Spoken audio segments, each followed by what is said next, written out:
"Wahai Musa, aku akan mencabut nyawamu." Mendengar hal ini, kemudian Nabi Musa marah. Lantas ia mendekati orang ini dan langsung menamparnya hingga kedua mata orang ini terlepas dari tempatnya. Nabi Musa alaihissalam diutus kepada kaum Bani Israel untuk menghentikan kekejaman Firaun. Kitab suci Taurat diturunkan di Bukit Tursina kepada Nabi Musa selama 40 hari. Dan Nabi Musa ini, teman-temanku, banyak diriwayatkan memiliki fisik yang sangat kuat melebihi manusia pada umumnya. Bahkan pernah ada kisah Nabi Musa ini pernah meninju pemuda Mesir dan langsung mati seketika dengan sekali pukulan. Namun kekuatan fisik dari Nabi Musa ini tak hanya sampai di situ saja. Bahkan Nabiullah Musa pernah di satu kisah memukul malaikat maut yang hendak mencabut nyawanya, sampai-sampai dari malaikat maut ini loncat saking kunaga dari Nabi Musa ini. Dan kisah ini merupakan kisah yang riwayatnya syahih menurut para ulama. Untuk itu, di video kali ini kita akan mengisahkan tentang ketika malaikat maut hendak mencabut nyawa Nabi Musa. Assalamualaikum warahmatullahi wabarakatuh, sobat beriman yang dimuliakan Allah. Mohon bantu channel ini untuk terus berkembang dengan cara like, komen, subscribe. Semoga kita selalu dalam keadaan sehat walafiat dan dimudahkan rezekinya. Amin ya robbal alamin. Nabi Musa alaihissalam dikisahkan memiliki mukjizat yang sangat banyak. Mulai dari membelah lautan, tongkatnya bisa berubah menjadi ular, bisa mengangkat sebuah bukit, dan masih banyak lagi. Dikisahkan juga kalau Nabi Allah Musa ini seorang nabi yang memiliki kekuatan yang luar biasa. Bisa dikatakan Nabi Musa seseorang yang cenderung pemarah. Ya mungkin karena diutus kepada kaum Bani Israel, yang memang kaum ini orang-orang yang ngeyel dan sulit diatur. Kemudian Nabi Musa ini selalu didampingi kakaknya selama ia berdakwah, karena Nabi Musa tidak lancar berbicara. Makanya ia berdoa kepada Allah agar kakaknya yang selalu menemaninya ini dijadikan nabi juga. Nabi ini bernama Nabi Harun alaihissalam. Nabi Harun selalu menemani Musa kemanapun ia pergi. Nabi Harun inilah yang bertindak sebagai juru bicara dari Nabi Musa alaihissalam. Teman-temanku seiman, di sini kita akan kisahkan tentang Nabi Musa yang memukul malaikat maut hingga mata dari Malikul Maut ini keluar. Kisahnya begini, teman-teman. Pada suatu hari, ketika Nabi Musa sedang berada di rumahnya, tiba-tiba ada seseorang datang dan langsung masuk ke dalam rumahnya tanpa orang ini memberi salam. Tiba-tiba orang ini berkata kepada Musa, "Wahai Musa, aku akan mencabut nyawamu." Mendengar hal ini, kemudian Nabi Musa marah, lantasnya mendekati orang ini, dan langsung menamparnya hingga kedua mata orang ini terlepas dari tempatnya. Begitu kuatnya tamparan dari tangan Nabi Musa ini, menyebabkan orang ini tersungkur jatuh. Padahal Nabi Musa tidak mengetahui bahwasanya orang yang datang ini adalah malaikat maut yang merubah wujudnya menjadi seorang laki-laki. Karena Musa tidak tahu bahwa yang datang ini malaikat dan laki-laki ini datang tanpa permisi, kemudian mengucapkan kalimat ancaman. Maka langsung saja saat itu Musa memukul orang ini.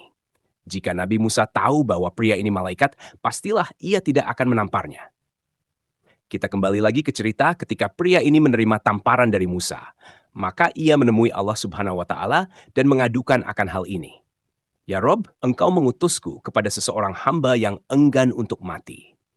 Kemudian Allah mengembalikan mata malaikat yang terlepas itu seperti sedia kala. Dan Allah Subhanahu wa Ta'ala berfirman, "Kembalilah engkau kepada Musa. Katakan padanya, agar meletakkan satu telapak tangannya di punggung seekor lembu jantan. Maka untuk setiap bulu lembu yang tertutup telapak tangannya, satu helainya bernilai 1 tahun masa hidupnya." Kemudian, malaikat ini kembali menemui Nabi Musa dan ia berkata bahwa ia adalah malaikat maut, serta ia menyampaikan firman Allah kepada Musa tadi. Namun Nabi Musa tidak mau melakukannya dan ia berkata, "Untuk bertemu dengan kekasihku, aku harus menunggu sekian lama lagi? Aku tidak mau. Cabutlah nyawaku sekarang. Kerjakan tugasmu, wahai malaikat maut." Dan ketika itu malaikat maut menjalankan tugasnya untuk mencabut ruh dari Nabi Musa alaihissalam, diikuti dengan Nabi Harun alam. Kemudian di akhir hidupnya Nabi Musa meminta satu permintaan kepada Allah. Dia ingin didekatkan dengan tanah suci, yaitu Baitul Maqdis di Syam, atau yang kita kenal sebagai Al-Quds Palestina. Allah Subhanahu wa Ta'ala pun memenuhi keinginan utusannya itu, yakni mendekatkan Nabi Musa ke Baitul Maqdis dengan jarak selemparan batu saja. Jasad Nabi Musa pun dimakamkan di daerah tersebut. Namun hingga kini tidak ada yang tahu persis lokasinya di mana. Di kisah ini timbullah pertanyaan teman-teman. Mengapa malaikat bisa terluka ketika ditampar oleh manusia? Jawabannya adalah ketika malaikat sudah mengubah wujudnya menjadi manusia, maka hukum-hukum di dunia manusia akan terjadi juga padanya. Seperti kisah Isranya Nabi Shallallahu Alaihi Wasallam dan malaikat Jibril berboncengan naik buruk dari Masjidil Haram ke Masjidil Aqsa.